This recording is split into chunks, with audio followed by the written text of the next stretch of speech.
नमस्तेऽस्तु महामाये श्रीपीठे सुरपूजिते शङ्खचक्र गदाहस्ते महालक्ष्मी नमोऽस्तुते।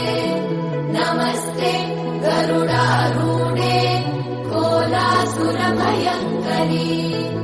सर्वपाप हरे देवी महालक्ष्मी नमोऽस्तुते।